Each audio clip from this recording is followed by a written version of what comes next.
Hello friends, myself Abhi and we are going to start UPSC go channel. हम daily the Hindu analysis के topics complete करते हैं। आज हमारे 1 नवंबर है और 31 अक्टूबर वाले जो भी टॉपिक्स है वो हम सारे कंप्लीट कर रहे हैं। मेरी वीडियो लेट आने का रीज़न ये है क्योंकि मेरे नोट्स सारे हैंडमेड नोट्स है, सेल्फ रिटन नोट्स, और वो आपको इतने ईजी लगने वाले हैं कि आपको बहुत जल्दी सारी चीज़ें याद हो जाएगी। मैंने टेलीग्राम चैनल पे क्या नाम है, यूट्यूब की वीडियो का लिंक प्लस पीडीएफ भी अपलोड कर दूंगा। उसके थ्रू आपको उसको अगर नहीं भी लिखना हो तो भी वो आपके लिए काम की हो सकती है।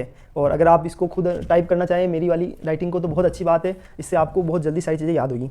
चलो टॉपिक स्टार्ट करते हैं। सबसे पहले हैं सुप्रीम कोर्ट ने Maharashtra speaker on deadline over defection लिया। ठीक है, तो न्यूज़ आज बहुत सारी आई है, कल की न्यूज़ बहुत सारी इंपॉर्टेंट है। तो अभी मैं एक इंडिया कतर वाला, आपको पता हो कि अभी नेवी के जो व्यक्ति थे, उन नेवी जो चीफ्स थे, उनको जब कतर के अंदर क्या जेल में डाल दिया गया है और उनको मृत्युदंड दिया गया है वहाँ पर, तो उससे संबंध में न्यूज़ है, तो उससे रिलेटेड भी हम सारी चीज़ें पढ़ेंगे। तो अभी हम नंबर वाइज स्टार्ट करते हैं। सबसे पहले सबसे इंपॉर्टेंट न्यूज़ है कल की, SIM swap fraud. SIM swap fraud का मतलब क्या होता है कि आजकल क्या हो गया कि अभी न्यू दिल्ली के अंदर एक केस हुआ है जिसके अंदर सिम स्वेप फ्रॉड किया गया है। आपने सुना होगा यार, पहले तो लोग ओटीपी मांगते थे। कैसे मांगते थे? फ़ोन करके कि मैं इस बैंक से बोल रहा हूँ, वैसा बोल रहा हूँ, और आप मुझे ओटीपी दीजिए, मैं बैंक मैनेजर बोल रहा हूँ, आपके यहाँ बैंक के अंदर ये चेंज करना है, और लोग ओटीपी देते भी थे। तो वो बात अलग थी। लेकिन अभी क्या हो गया है, अभी चीज़ें बहुत सारी चेंज हो गई है। और क्या चीज़ें चेंज हो गई है वो समझो आप। पहले तो जो होना था हो गया, लेकिन अभी धीरे धीरे सिस्टम इतने स्ट्रॉन्ग हो गए हैं कि कैसे क्या होता है, जैसे कि एयरटेल कंपनी है, जियो कंपनी है, और हमारी वोडाफोन कंपनी है, वोडाफोन आइडिया वी आई। तो सारी कंपनियों के अंदर क्या होता है कि जो ये प्रोडक्टर्स होते हैं उनके कुछ ऐसे लोग मिलने वाले होते हैं जो उन कंपनियों में होते हैं। जनरली मैं किसी कंपनी के लिए कुछ नहीं बोल रहा हूँ, मैं उन लोगों की बात कर रहा हूँ जो मतलब प्रोडक्टर्स है। तो अब वो क्या करते हैं कि किसी व्यक्ति के नाम पे, जैसे कि कोई भी व्यक्ति है उसकी सारी डिटेल्स हम आजकल सोशल मीडिया पे अपलोड कर ही देते हैं। जैसे कि मेल आईडी अपलोड कर दी, उसके अलावा हमारे मोबाइल नंबर अपलोड कर दिया, आधार कार्ड अपलोड कर रखा है, पैन कार्ड अपलोड कर रखा है, कर की डिटेल्स है। अभी बिग बाजार ने क्या हुआ, अपनी सारी जो भी डिटेल्स थी, mobile including mobile number, mail ID और एड्रेस, सारी चीज़ें किसको दे दी थी? बेच दी, सेल आउट कर दी। तो वो हमारी सारी कॉन्फिडेंशियल इन्फॉर्मेशन थी। तो अभी क्या हुआ, उसके कारण क्या होता है, इनके पास सारी इन्फॉर्मेशन ऑलरेडी है। तो उसके थ्रू ये क्या करते हैं, इस इन्फॉर्मेशन के थ्रू किसी व्यक्ति का, जैसे आधार कार्ड, मतलब आधार डॉक्यूमेंट सारे इनके पास है ही, तो उसके थ्रू ये क्या करते हैं कि कंपनी से एक सिम ऑपरेट निकलवा देते हैं, न्यू सिम। जैसे कि कोई भी नंबर है, पर्टिकुलरली कोई भी नंबर है, उस नंबर से वो सिम को निकाल देंगे। जैसे 1 2 3 4 10 तक के 9 तक के डिजिट नंबर है, जैसे टोटल 10 नंबर चाहिए, तो 10 नंबर का वो कोई भी मोबाइल नंबर है उसके नाम का एक नया मोबाइल सिम इशू करवा देंगे। फिर क्या होता है, हमारे को बार बार वो मिस कॉल करते रहेंगे। जैसे ही 4 घंटे बाद सिम डीएक्टिवेट होगी, इधर से वो सिम चालू होगी, तो हम क्या करते हैं, मोबाइल पे बार बार मिस कॉल आते हैं तो हम मोबाइल को साइड में रख देते हैं, और जैसे ही उधर से वो सिम एक्टिवेट हुई तुरंत वो उस पर ओटीपी भेज के मनी ट्रांसफर कर लेंगे। समझ रहे हो आप? सिर्फ सिम, और हम जब तक हमको पता चलेगा कि हमारी सिम डीएक्टिवेट हो गई और हमारे पैसे कट गए हैं, तब तक तो पैसा गायब। तो इसको बोलते हैं सिम स्वेप फ्रॉड, यानी डुप्लीकेट सिम इशू कर दी जाती है। तो अभी समझो इस बात को। Sim swap scam exploit the connection between physical sim card and banking application leveraging phone numbers to generate OTP. और सिम स्वेप कार्ड के अंदर क्या होता है कि फिजिकल सिम कार्ड का यूज किया जाता है और बैंकिंग एप्लीकेशन का यूज किया जाता है, ताकि फोन नंबर्स को, मतलब उस फोन नंबर से ओटीपी जनरेट कर दिया जाए एंड रिसीव किया जाए essential bank related message. Fraudsters collect personal data. वो क्या करते हैं, जो ये फ्रॉड करने वाले व्यक्ति, ये क्या करते हैं, पर्सनल डेटा कलेक्ट करते हैं सबसे पहले, और फिशिंग के थ्रू, यानी अपने मोबाइल पर कोई लिंक भेज देंगे, वो लिंक जैसे हमारे मोबाइल में एक्सेस करता है उससे ऑटोमेटिक हमारी सारी डिटेल्स उनके पास चली जाएंगी। तो उसको बोलते हैं fishing. Fishing involve sending malware links, जो मालवेयर जो लिंक्स होते हैं विया ईमेल और message when opened steel the victims personal information. को विक्टिम यानी चोरी करने का काम कौन करते हैं, ये जो फिशिंग वाली एक्टिविटी होती है उसके अंदर किया जाता है। It include obtain a duplicate SIM issue कर दी जाती है। मैंने जो आपको हिंदी में समझाया सब वही लिखा हुआ है। Even if original SIM is functional. उसके बाद ड्यूरिंग दिस टाइम, इस टाइम पे फ्रॉडस्टर्स क्या करते हैं, मिस कॉल देते हैं किसको, टारगेट व्यक्ति जो विक्टिम को। उसके बाद धीरे वो स्टील कर देते हैं, मनी चोरी कर लेते हैं फ्रॉम बैंक अकाउंट से। अब प्रोटेक्शन कैसे क्या मिलेगा, तो बस आपको अलर्ट रहना चाहिए। अगर आपको ऐसा लगता है कि आप अपने मोबाइल पे तुरंत कोई भी मैसेज आए तो आपको तुरंत चेक करना चाहिए क्या ये किसी पेमेंट कटने का मैसेज तो नहीं है, किस चीज़ का मैसेज है। तो सारी चीज़ें स्टे अलर्ट रहो। चेंज पासवर्ड कंटिन्यूसली चेंज करते रहो। हर 3-4 महीने 6 महीने के अंदर एक बार पासवर्ड चेंज हो जाने चाहिए। उसके बाद नॉट शेयर पर्सनल इन्फॉर्मेशन, यानी पर्सनल इन्फॉर्मेशन को किसी को शेयर नहीं करना है, इंक्लूडिंग आधार कार्ड, पैन कार्ड, कोई भी डिटेल्स।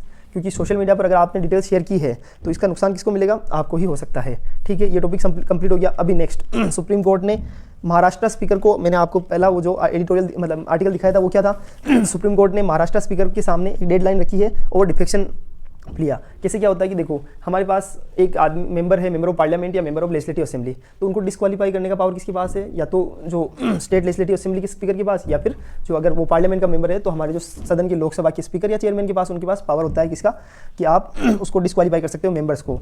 ठीक है, लेकिन अभी जनरली क्या हो रहा है कि महाराष्ट्र के अंदर क्या हुआ कि अगर बीजेपी का कोई गलती कर रहा है तो उसको सजा नहीं मिल रही है। मेरे किसी पॉलिटिकल पार्टी से कोई रिलेशन नहीं है, मैं सिर्फ आपको समझाने के हिसाब से समझा रहा हूँ। लेकिन अगर कोई दूसरी पार्टी का होता है तो उस पर तुरंत कार्रवाई हो जाती है, और कितनी बार दूसरी पार्टी का होता है उस पर भी स्पीकर कोई कार्रवाई नहीं करता है।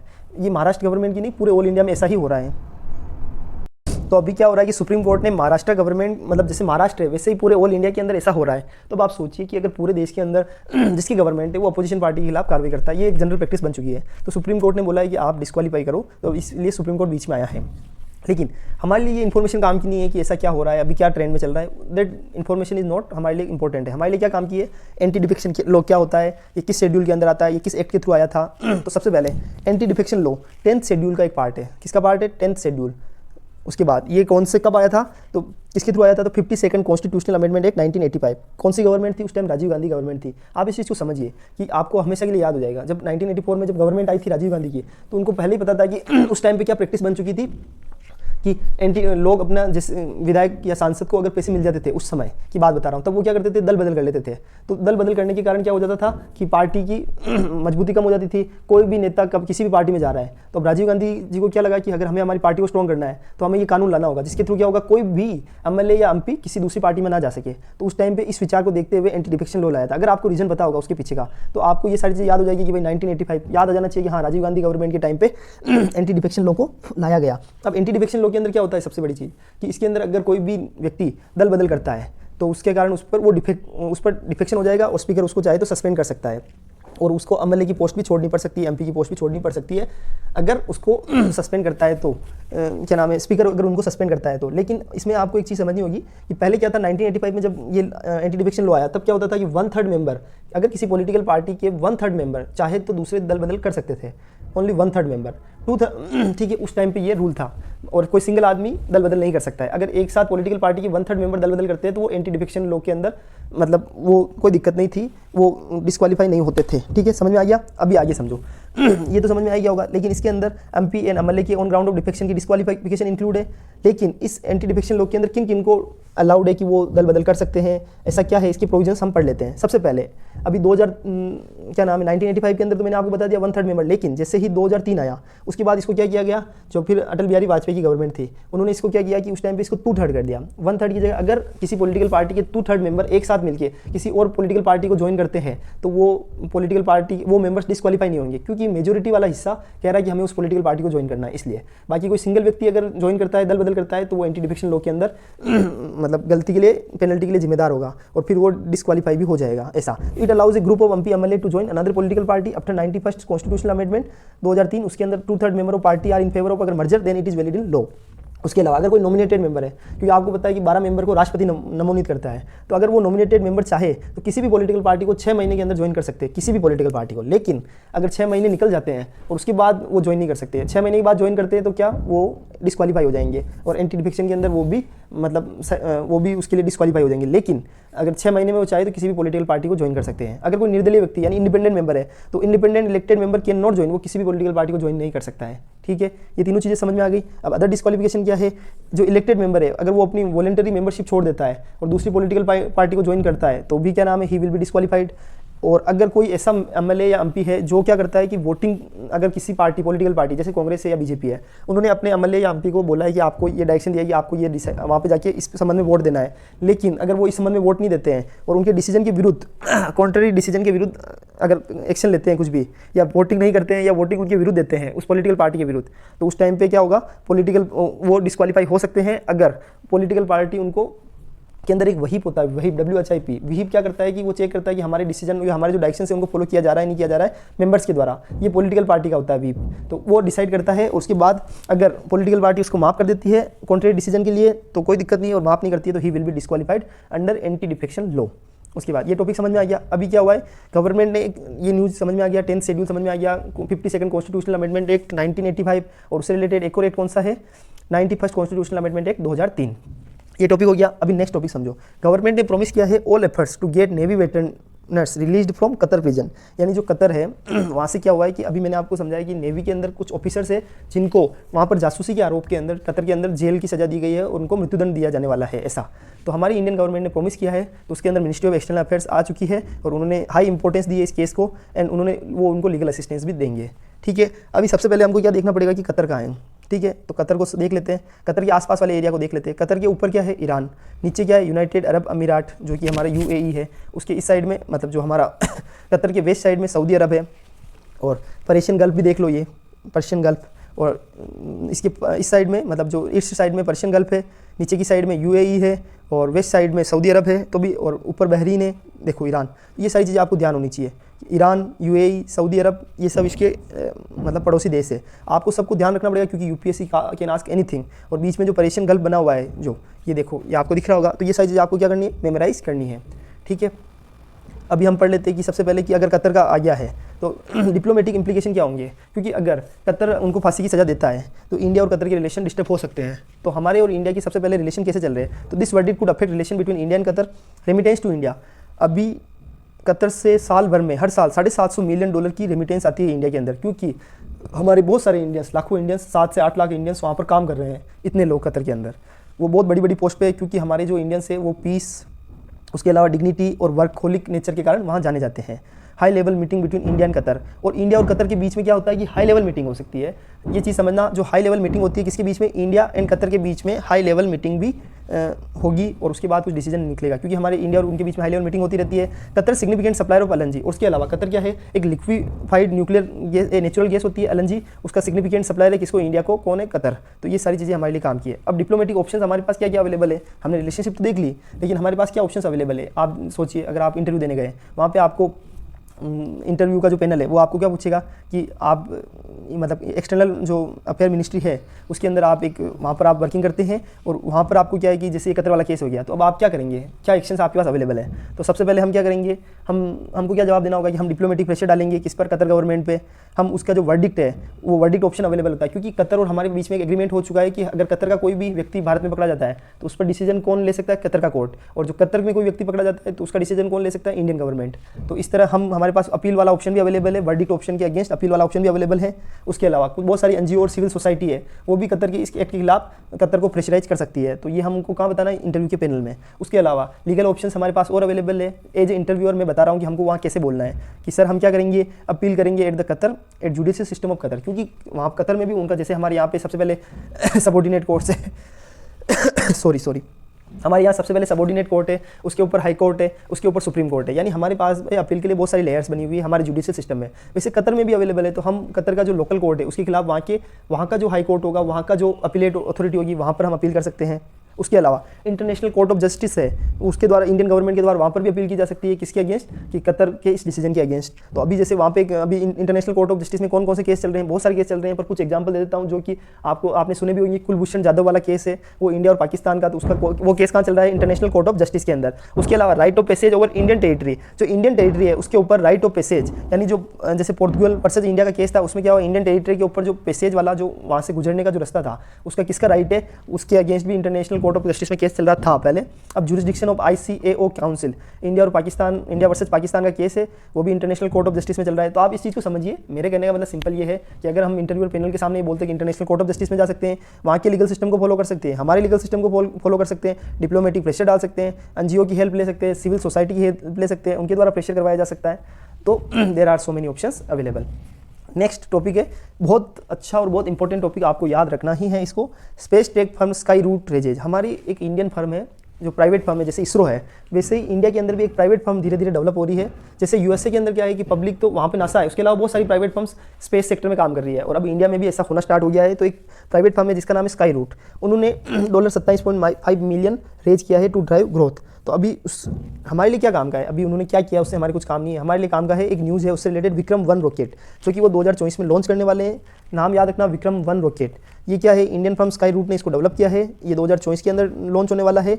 ये विक्रम-1 named after the father of, इसका नाम किसके ऊपर रखा गया है, तो हमारे इंडिया की जो स्पेस प्रोग्राम के फादर कौन है, विक्रम साराभाई, उनके नाम पर रखा गया है विक्रम-1। ये multi stage locket launch vehicle है, याद रखना ये क्या है, विक्रम-1 एक लॉन्च व्हीकल है, मल्टी स्टेज लॉन्च व्हीकल है, जिसकी कैपेसिटी है 300 किलो पेलोड की कैपेसिटी है, और लो अर्थ ऑर्बिट में सैटेलाइट को पहुंचाने का काम करेगा ये विक्रम-1, क्योंकि ये लॉन्च व्हीकल है, याद रखना, मल्टी स्टेज लॉन्च व्हीकल। ये ऑल कार्बन फाइबर बॉडी है रॉकेट, क्योंकि देखो हमारे यहाँ इंडिया के अंदर एक सिस्टम है जो नासा के अंदर हॉलीवुड में एक फिल्म बनती है उसके अंदर तो हम रॉकेट लॉन्च कर देते हैं, हम मिशन कंप्लीट कर देते हैं पूरा। इस तरह it is an all carbon fibre body rocket. ये एक कार्बन फाइबर बॉडी रॉकेट है जिसको मल्टीपल सैटेलाइट एक साथ ऑर्बिट के अंदर लॉन्च कर सकता है, जो कि मल्टीपल सैटेलाइट को लॉन्च कर सकता है ऑर्बिट में, क्योंकि ये एक लॉन्च व्हीकल है। ये सारी चीज़ें आपको याद रखनी है। ये सॉलिड फ्यूल रॉकेट है। अभी कैसे होता है, एक तो सॉलिड, एक लिक्विड, एक क्रायोजेनिक, 3 टेक्नोलॉजी का यूज़ किया जाता है, सॉलिड फ्यूल और लिक्विड फ्यूल और क्रायोजेनिक टेक्नोलॉजी का यूज़ किया जाता है। तो ये सॉलिड फ्यूल रॉकेट है और ये लॉन्च व्हीकल है, तो इसका यूज़ किया जाएगा मतलब सैटेलाइट को लॉन्च करने में। Assembled and launch with in, आप समझिए लॉन्च व्हीकल का क्या सिस्टम होता है कि लॉन्च व्हीकल क्या करता है, जैसे हमारे लॉन्च पैड से लॉन्च व्हीकल जो लॉन्चिंग रॉकेट होता है वो जब आसमान में जाएगा उस व्हीकल को वो लो अर्थ ऑर्बिट में पहुंचा देगा और वहाँ पर सैटेलाइट को छोड़ देगा और सैटेलाइट से वो अलग हो जाएगा। और सबसे बड़ी बात, ये 24 आवर्स में, सिर्फ 24 घंटे में असेंबल इसको किया जा सकता है, लॉन्च किया जा सकता है। बाकी जैसे हमारा मिशन मंगलयान था तो उसको करने में हमको 3 साल लग गए, बहुत टाइम लग गया। मिशन मंगलयान की बात कर रहा हूँ, बहुत पहले हो चुका है, ये 2013 की बात है जब वो सक्सेसफुल हुआ था मंगलयान मिशन, तो उसको 11 महीने लगे थे बनने में। जबकि आप सोचिए इतना टाइम, तो कितना घंटे लगते हैं मतलब रॉकेट लॉन्चर को तैयार करने में, और ऐसे बहुत सारा चीज़ों को असेंबल करना पड़ता है। लेकिन ये ऐसा विक्रम 1 ऐसा मतलब लॉन्चिंग व्हीकल है जिसको 24 आवर्स में आप असेंबल भी कर सकते हैं और लॉन्च भी कर सकते हैं।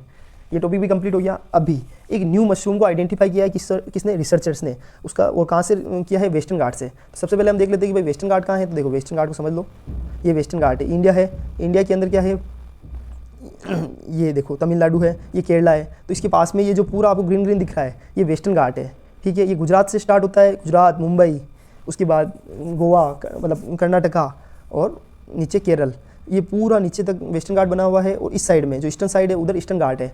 तो ये देखो ये लिखा हुआ है कि 1,64,280 square kilometre the western Ghat cover है, total area of 1,64,280 square kilometre. एरो 6 स्टेट, गुजरात, फिर महाराष्ट्र, फिर याद रखना गुजरात हो गया, महाराष्ट्र हो गया, गोवा हो गया, केरल हो गया, कर्नाटका हो गया, तमिलनाडु हो गया।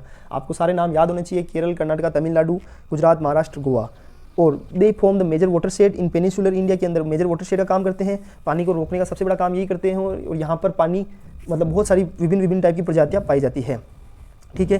ये इंपॉर्टेंट आपने देख लिया। अभी इसके रिलेटेड वेस्टर्न घाट तो समझ लिया, लेकिन हमारे क्या हुआ कि हमें एक नई मशरूम प्रजाति मिली है। तो मशरूम के अंदर न्यू टाइप की मशरूम मिली है, उसका नाम क्या है, जो new mushroom type of mushroom है उसका नाम है कैंडेलियोमाइसिस एल्बोसिक्वेम्यूसस, ठीक है। ये इसका नाम है, आपको एक बार इसको देख लो, कैंडेलियोमाइसिस एल्बोसिक्वेम्यूस, कि न्यू टाइप की मशरूम का क्या साइंटिफिक नेम है, तो ये है। अभी हमको क्या समझना है, मशरूम क्या है। तो मशरूम क्या होता है, तो मशरूम बिलोंगिंग टू, ये किससे, जो फंजाई स्पीसीज होती है उससे बिलोंग करती है। ये न्यूट्रिशियस वेजिटेरियन डेलिकेसी, यानी ये जो मशरूम होता है इसके अंदर बहुत सारा प्रोटीन होता है और हाई क्वालिटी प्रोटीन पाए का गुड सोर्स क्या है, मशरूम है। ये एक तरह से न्यूट्रिशियस वेजिटेशन है, यानी जिसके अंदर बहुत ही ज़्यादा प्रोटीन वाली और जिसके अंदर बहुत सारा न्यूट्रिशन होता है, वो एक क्या नाम है, ये वाली खाने की चीज़ है का मशरूम। सेवरल मेडिसिनल प्रॉपर्टी, इसके अंदर बहुत सारी मेडिसिनल प्रॉपर्टी भी होती है जिसको मेडिकल यूज़ में लिया जाता है। 3 टाइप की वेराइटी याद रखना मशरूम की जो सबसे ज़्यादा कल्टीवेट की जाती है इंडिया के अंदर। एक तो बटन मशरूम, एक पेडिस्ट्रो मशरूम, याद रखना बटन मशरूम सबसे पहले, दूसरा पेडिस्ट्रो मशरूम और ओइस्टर मशरूम। याद आ गया कुछ, एक button mushroom, paddy straw mushroom, oyster mushroom, ठीक है। बटन मशरूम हो गया, पेडिस्ट्रो मशरूम हो गया, ओइस्टर मशरूम हो गया। Mushroom is a grown in special beds, उसको बोला जाता है कंपोस्ट बेड। याद रखना बहुत इजी है और बहुत ज़रूरी है। कंपोस्ट बेड क्या है, जिसके अंदर मशरूम स्पेशल बेड के अंदर ग्रोन की जाती है, उसका नाम है कंपोस्ट बेड। और यूपीएससी में ये क्वेश्चन आ सकता है। और 3 टाइप की मशरूम को, बटन मशरूम, पेडिस्ट्रो मशरूम और ओइस्टर मशरूम, इसको यूज़ किया जाता है। अभी एक लास्ट एक एडिटोरियल है, बहुत इंपॉर्टेंट एडिटोरियल है, इसको समझ लो, बहुत ईजी है, बहुत सिंपल है। मैंने इसको बहुत ईजी और सिंपल लैंग्वेज में लिखा है, आप एक बार समझिए और आगे बढ़िए। हम इस टॉपिक को बहुत जल्दी सारी चीज़ों को कंप्लीट कर लेंगे। टॉपिक का नाम है agriculture export policy in India. India के अंदर एक एग्रीकल्चर एक्सपोर्ट पॉलिसी है, उसके बारे में वी आर डिस्कसिंग कि अभी क्या हो रहा है कि जस्ट अभी रिसेंटली गवर्नमेंट ने एक मिनिमम, जैसे मिनिमम सपोर्ट प्राइस होती है एमएसपी, किसके लिए, फार्मर्स के लिए, कि आपको इतना पैसा तो मिलेगा ही मिलेगा किसी भी प्रोडक्ट के लिए, किसी भी फसल के लिए। लेकिन मिनिमम एक्सपोर्ट प्राइस अभी सेटअप की है गवर्नमेंट ने, किसके लिए, बासमती चावल को, $12 1200 टू कंट्रोल फूड इन्फ्लेशन, ताकि हम इन्फ्लेशन को कम कर सकें। क्योंकि हमारा एक्सपोर्ट इतना ज़्यादा बढ़ गया था, हमारी डोमेस्टिक सप्लाई रिड्यूस होने लग गई, उसके कारण डोमेस्टिक लेवल पर इन्फ्लेशन बढ़ने लग गया। तो हमने प्राइस इतनी बड़ी ज़्यादा रख दी कि एक्सपोर्ट ऑटोमेटिक रिड्यूस हो जाए, ऐसा। तो ये एक्सपोर्ट पॉलिसी का पार्ट है। लेकिन अभी हमको ये समझना है कि एग्रीकल्चर एक्सपोर्ट पॉलिसी होती क्या है, एग्रीकल्चर एक्सपोर्ट पॉलिसी के क्या चैलेंजेज है, क्या क्या चीज़ें हैं, वो सारी चीज़ें हम समझने वाले हैं। एग्री एक्सपोर्ट पॉलिसी क्या होती है, एक सेट ऑफ गवर्नमेंट, मतलब उसके अंदर क्या होता है, एग्री के अंदर गवर्नमेंट के रेगुलेशंस होते हैं, गवर्नमेंट के मेजर्स होते हैं, गवर्नमेंट के द्वारा इंसेंटिव्स डिजाइन किया जाता है ताकि गवर्न कर सकते हैं और प्रमोट कर सकते हैं export of agriculture product from a particular country.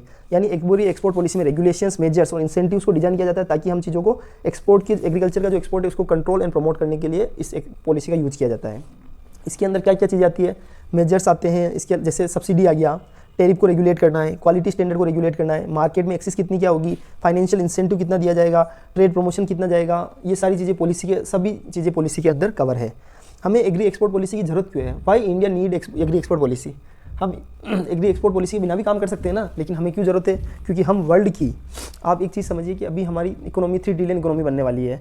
हम वर्ल्ड की सबसे बड़ी लार्जेस्ट पॉपुलेशन स्टेट है, मतलब कंट्री है। उसके अलावा हमारे यहाँ पर, लेकिन फिर भी, और हमारे पास ज़मीन कितनी है? सिर्फ 2.4% हमारे पास वर्ल्ड की ज़मीन हमारे पास इतनी है, लेकिन पॉपुलेशन बहुत ज़्यादा है। तो अगर हम हमारे को, और रिसोर्सेज हमारे पास कम है, तो अगर सारी चीज़ों को मैनेज करना है तो हमें एक प्लानिंग लेके चलना पड़ेगा, एक पॉलिसी बनानी होगी। और उस पॉलिसी के थ्रू हमारे पास सिंचाई के साधन कम है, तो अगर हमें हमारे यहाँ पे फूड सिक्योरिटी को बनाए रखना है, हमारे यहाँ पे इकोनॉमिक इम्पैक्ट यानी इकोनॉमिक लॉस को फ़ायदा पहुँचा, देश को इकोनॉमी के अंदर बेहतर फ़ायदा पहुँचाना है, तो हमको क्या करना पड़ेगा? एक पॉलिसी बनानी होगी जो सारी चीज़ों को प्रॉपर्ली रेगुलेट करे, तभी जाके हम फूड सिक्योरिटी को टैकल कर सकते हैं। और जो इकोनॉमिक इम्पैक्ट है कि जैसे कि एग्री प्रोडक्ट का एक्सपोर्ट कितना था हमारे, $53 बिलियन है हमारा एक्सपोर्ट। तो सोचिए अगर हमें इसे कंट्रोल करना है या इसको बढ़ाना है, घटाना है, कहाँ रिड्यूस करना है, डोमेस्टिक सप्लाई को भी अफेक्ट ना हो, वैसा कुछ करना है, तो हमें पॉलिसी की नीड है। फूड सिक्योरिटी को मेंटेन करना है। जैसे मैंने अभी आपको समझाया कि वर्ल्ड की पॉपुलेशन का 17% पॉपुलेशन हमारे पास है, लेकिन जमीन कितनी है? 2.4%। वाटर रिसोर्स कितने? वर्ल्ड के 4% वाटर रिसोर्स इंडिया के अंदर है। मतलब रिसोर्स कम है, लेकिन पॉपुलेशन 17% है। इसका मतलब ये है कि हमें फूड सिक्योरिटी के इशू से टैकल करना है, तो हमें एक प्रॉपर पॉलिसी हमारे पास होनी चाहिए। हमें अगर फूड इन्फ्लेशन को कंट्रोल करना है, जैसे कि अभी क्या हो रहा है कि राइस, बासमती राइस के अंदर फूड इन्फ्लेशन बढ़ता जा रहा है, तो उसके कारण क्या हो रहा है? तो हमें क्या करना पड़ेगा? हमने एक्सपोर्ट प्राइस सेट कर दी, मिनिमम एक्सपोर्ट प्राइस, तो उसके कारण डोमेस्टिक सप्लाई बढ़ेगी और इन्फ्लेशन कंट्रोल होगा। तो इस तरह वो पॉलिसी के थ्रू ही हो सकता है सारी चीज़ें। एम्प्लॉयमेंट को जनरेट करना है तो पॉलिसी चाहिए, क्योंकि हमारे जो 45% ऑफ हमारी वर्कफोर्स है वो एग्रीकल्चर सेक्टर में इंगेज है। तो अगर इंडिया को आगे बढ़ना है, इंडिया को अगर इस फील्ड में एम्प्लॉयमेंट जनरेट करनी है, तो उसको प्रॉपर पॉलिसी बनानी होगी हमारे देश को। क्रॉप डाइवर्सिटी हमारे देश में बहुत सारी है, और उसके अलावा ट्रेड रिलेशनशिप हमारे देश में हमारे को अगर विभिन्न देशों के साथ रिलेशनशिप अच्छी करनी है, किस संबंध में? एग्रीकल्चर के एक्सपोर्ट के संबंध में अगर हमारे को रिलेशनशिप बढ़ानी है और उसके साथ स्ट्रेटेजिक रिलेशनशिप बढ़ानी है, तो हमें एक प्रॉपर पॉलिसी होनी चाहिए हमारे पास, जो इन चीज़ों को रेगुलेट कर सके, इन चीज़ों पर कंट्रोल कर सके, मेजर्स कर सके, टेरिफ को रेगुलेट कर सके। और हमारे यहाँ पे बहुत सारा स्ट्रक्चरल इशू है कि हमारे पास इंफ्रास्ट्रक्चर की कमी है, ग्लोबल प्राइस वॉलेटिलिटी है, पुअर इंफ्रास्ट्रक्चर है, और हमारे को प्रोडक्टिविटी, हमारी फार्म प्रोडक्टिविटी कम है। तो हमारे साथ बहुत सारे हमारे सामने चैलेंजेज है। अगर उन सब चैलेंजेस से हमें लड़ना है और उनसे आगे बढ़ना है, तो हमें प्रॉपर पॉलिसी बनाने की ज़रूरत है। लेकिन एग्रीकल्चर एक्सपोर्ट पॉलिसी बना तो देंगे, पर उसमें चैलेंजेस क्या है? इंडिया के सामने कुछ दुविधाएं तो होगी। तो सबसे बड़ी दिक्कत है रेस्ट्रिक्टिव एक्सपोर्ट पॉलिसी। हमारी जो पॉलिसी है वो रेस्ट्रिक्टिव है। रेस्ट्रिक्टिव यानी हम हमारा डोमेस्टिक फार्मर्स के लिए ज़्यादा सोचते हैं, और जब डोमेस्टिक कंज्यूमर्स के लिए सोचते हैं, तो जैसे अभी क्या होता है, रशिया यूक्रेन वॉर हुआ था, तो पहले हमने बोला था कि हम गेहूँ को सभी देशों को निर्यात करेंगे, लेकिन जब उसका इन्फ्लेशन बहुत ज़्यादा बढ़ने लग गया था और हमारे देश में कमी होने लग गई थी, तो हमने क्या किया? रेस्ट्रिक्शन डाल दिया था। तो इस तरह अगर हमको कंपटीशन करना है वर्ल्ड में, तो हमें रेस्ट्रिक्टिव एक्सपोर्ट पॉलिसी को कम करना होगा। लेकिन एक पॉइंट ये हो गया, एक कॉइन के 2 साइड के पहलू होते हैं, तो हमको दोनों ही डिस्कस करना है, ना कि एक ही डिस्कस करना है। ये तो इस संबंध में हो गया एक्सपोर्ट पॉलिसी, अगर हमें वर्ल्ड में कंपटीशन करना है तो, और फेवर करना है डोमेस्टिक कंज्यूमर्स। लेकिन साथ ही साथ हमें डोमेस्टिक कंज्यूमर्स को भी देखना होगा। हमारे घर में तो खाने का एग्जाम्पल दे रहा हूँ कि जैसे आप किसी का भी घर है, तो उसके घर में अगर खाना नहीं है और वो बाहर वालों को खाना खिला रहा है, तो नहीं, पहले घर वालों की व्यवस्था करनी होगी, फिर बाहर वालों को खिलाओ। यही नॉर्मल सिस्टम होता है। तो फेवर करो डोमेस्टिक कंज्यूमर्स को भी फेवर करना, ये एक तरह से चैलेंज है। जैसे इंडिया को रशिया के साथ भी रिलेशनशिप रखनी है, यूएसए के साथ भी रिलेशनशिप रखनी है, तो इंडिया के सामने दोनों देश इंडिया के लिए बराबर है, तो हमको बीच में जो बैलेंसिंग अप्रोच अपनानी पड़ेगी। तो इस तरह चैलेंज क्या है? एक तरह से रशिया, एक साइड में यूएसए। वैसे ही एक साइड में हमको रेस्ट्रिक्टिव एक्सपोर्ट पॉलिसी इस चैलेंज बना हुआ, तो एक साइड में हमको डोमेस्टिक कंज्यूमर्स का भी ध्यान रखना पड़ेगा। Closing competition with other countries के साथ में कंपटीशन क्लोज करना है। मतलब अगर उसके कंपटीशन, अगर रेस्ट्रिक्टिव एक्सपोर्ट पॉलिसी होगी, तो उसके कारण क्या होगा? कंपटीशन में कमी हो जाएगी दूसरे कंट्रीज के साथ में। तो उस हमको जो कंपटीशन है, अगर उसको क्लोज करने की जगह अगर हमको कंपटीशन मार्केट में, उस मार्केट में उतरना है, तो हमको रेस्ट्रिक्टिव एक्सपोर्ट पॉलिसी से बाहर निकलना होगा। इसके अलावा हमारे यहाँ पर रिसर्च और डेवलपमेंट जो इन्वेस्टमेंट होता है, वो सिर्फ 0.45% है जीडीपी का, जो कि बहुत कम है। अगर हमको एग्रीकल्चर एक्सपोर्ट पॉलिसी में मतलब मजबूत बनना है, अच्छी पॉलिसी बनानी है, या नए नए सेक्टर्स, नई नई टेक्नोलॉजी को ढूंढना है, तो हमें रिसर्च करनी होगी, लेकिन हम उस पर पैसा खर्च करते ही नहीं है। Quality and standard, international law, बहुत बार इंटरनेशनल लॉ भी हमारे सामने चैलेंजेस बन जाते हैं कि इंडिया की जो क्वालिटी है वो अच्छी नहीं है, वैसा नहीं है, तो ये भी अपने आप में एक बहुत बड़ा चैलेंज है। उसके अलावा इंफ्रास्ट्रक्चर इशू का मतलब समझते होगी, इंफ्रास्ट्रक्चर यानी इंफ्रास्ट्रक्चर को एक भी हमारे सामने बहुत बड़ा इशू है, जिसके अंदर स्टोरेज हो गया, ट्रांसपोर्टेशन हो गया, प्रोसेसिंग इंफ्रास्ट्रक्चर इशू। यानी सबसे पहले स्टोरेज इशू आ जाता है, कितनी बार ट्रांसपोर्टेशन इशू आ जाता है, इस चीज़ को याद रखना। स्टोरेज इशू आ गया चलेगा, मतलब स्टोरेज चलेगा क्या? स्टोरेज इशू आ गया, ट्रांसपोर्टेशन इशू आ गया, प्रोसेसिंग इशू आ गया, तो हमारे पास ये सब इंफ्रास्ट्रक्चर नहीं है उनका। तो हमारे सामने एग्रीकल्चर एक्सपोर्ट पॉलिसी तो बना देंगे, पर उससे पहले इंफ्रास्ट्रक्चर को स्ट्रॉन्ग करना होगा। जैसे कि फॉर एग्जांपल हमने बोल दिया कि हम नॉर्थ ईस्ट से इतना सामान एक्सपोर्ट करेंगे, सिर्फ एग्जांपल दे रहा हूँ, लेकिन वहाँ रोड ही नहीं बने हुए, तो वो कैसे एक्सपोर्ट करेंगे? पहले तो आपको इंफ्रास्ट्रक्चर डेवलप करना होगा, उसके बाद हम बोलेंगे हाँ अब हम इतना एक्सपोर्ट करेंगे, तो पॉसिबल है। नहीं तो सब्जियाँ खराब हो जाएगी, चीज़ें खराब हो जाएगी, केवल टारगेट देने से काम नहीं होता है, उसके लिए वो सिस्टम रेडी होना चाहिए। जैसे अभी क्या है, नॉर्थ ईस्ट के अंदर बहुत सारा रोड इंफ्रास्ट्रक्चर रेडी हो चुका है अभी, तो अब क्या है कि हम अपना विजन टारगेट सेट करें कि हम अब इतना एक्सपोर्ट करेंगे, हर साल ये करेंगे वो करेंगे, तो उसका वास्तव में वो चीज़ें पॉसिबल है। लेकिन जहाँ इंफ्रास्ट्रक्चर ही नहीं है, जहाँ लोगों का एक्सेस नहीं हो पा रहा है, वहाँ हम टारगेट को कहाँ एक्सेस करने चलेंगे।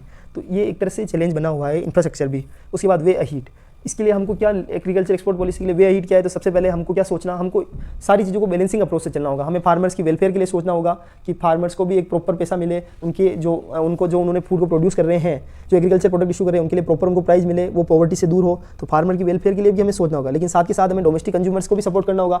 ऐसा नहीं हो जाए कि वो अपना सारा सामान कहाँ बेच रहे हैं, एक्सपोर्ट कर रहे हैं, क्योंकि उनको वहाँ प्राइस ज़्यादा मिल रही है। तो फिर क्या होगा, इन्फ्लेशन बढ़ जाएगा, डोमेस्टिक कंज्यूमर्स को परचेज ही नहीं कर पाएंगे। तो ये आने वाले भविष्य में हमारे देश के लिए खतरनाक हो सकता है। तो इसके लिए हमको क्या होगा, बैलेंसिंग अप्रोच पे चलना होगा। प्रोडक्टिविटी को बढ़ाना होगा, क्वालिटी स्टैंडर्ड को बढ़ाना होगा, हमारे प्रोडक्ट्स की इंफ्रास्ट्रक्चर को डेवलप करना होगा, टेक्नोलॉजी को अडॉप्ट करना होगा, नई नई टेक्नोलॉजी को, एनवायरनमेंट की जो सस्टेनेबल प्रैक्टिस होती है, जिसके अंदर हमें आजकल जो एनवायरनमेंट जो ऑर्गेनिक फूड्स बनते हैं, ऑर्गेनिक प्रोडक्ट है, उनको भी धीरे धीरे डेवलप करना चाहिए, ताकि इंडिया उस ओर भी धीरे धीरे एक एक कदम बढ़ाया जा सके। उसके अलावा इंटरनेशनल बेस्ट प्रैक्टिसेज को फॉलो करना चाहिए। इंटरनेशनल लेवल पर जो बेस्ट प्रैक्टिसेज है, हमें हमारे उन देशों के साथ में हमको करना चाहिए, उन देशों के साथ में लिंक करना चाहिए, जो कि उन देशों को अपना बेंचमार्क बनाना चाहिए।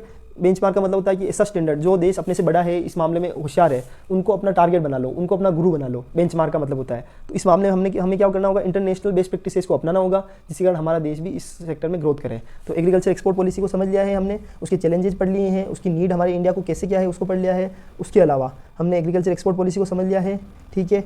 उसके अलावा और क्या टॉपिक्स पढ़े हैं, तो मशरूम को समझ लिया है, और विक्रम 1 रॉकेट याद रखना स्काई रूट ने लॉन्च किया है, और ये कतर वाले रिलेशन पढ़ लिए हैं, कतर की लोकेशन देख ली है, वेस्टर्न घाट की लोकेशन देख ली है, और सिमस्वेप फ्रॉड को देख लिया है, एंटी डिफेक्शन लॉ को देख लिया है। उसके अंदर 52nd कॉन्स्टिट्यूशनल अमेंडमेंट एक 1985 और 91st कॉन्स्टिट्यूशनल अमेंडमेंट एक 2003 इससे रिलेटेड है, एंटी डिफेक्शन लॉ से। दोनों याद रखना। ये सारे टॉपिक्स हमने कंप्लीट कर लिए हैं। Thank you so much. अगर आपको लगता है कि मेरा लेक्चर्स अच्छे हैं तो प्लीज़ चैनल को शेयर एंड सब्सक्राइब कीजिए। अगर लगता है कि कुछ कमी है तो आप इसके अंदर मेरे कमेंट कीजिए, हम उसको तुरंत इंप्रूव करेंगे। Thank you so much. Telegram का मैं लिंक साथ में दे रहा हूँ, आप उसको ज्वाइन कर सकते हैं। Thank you so much. जय हिंद, जय भारत, भारत माता की जय।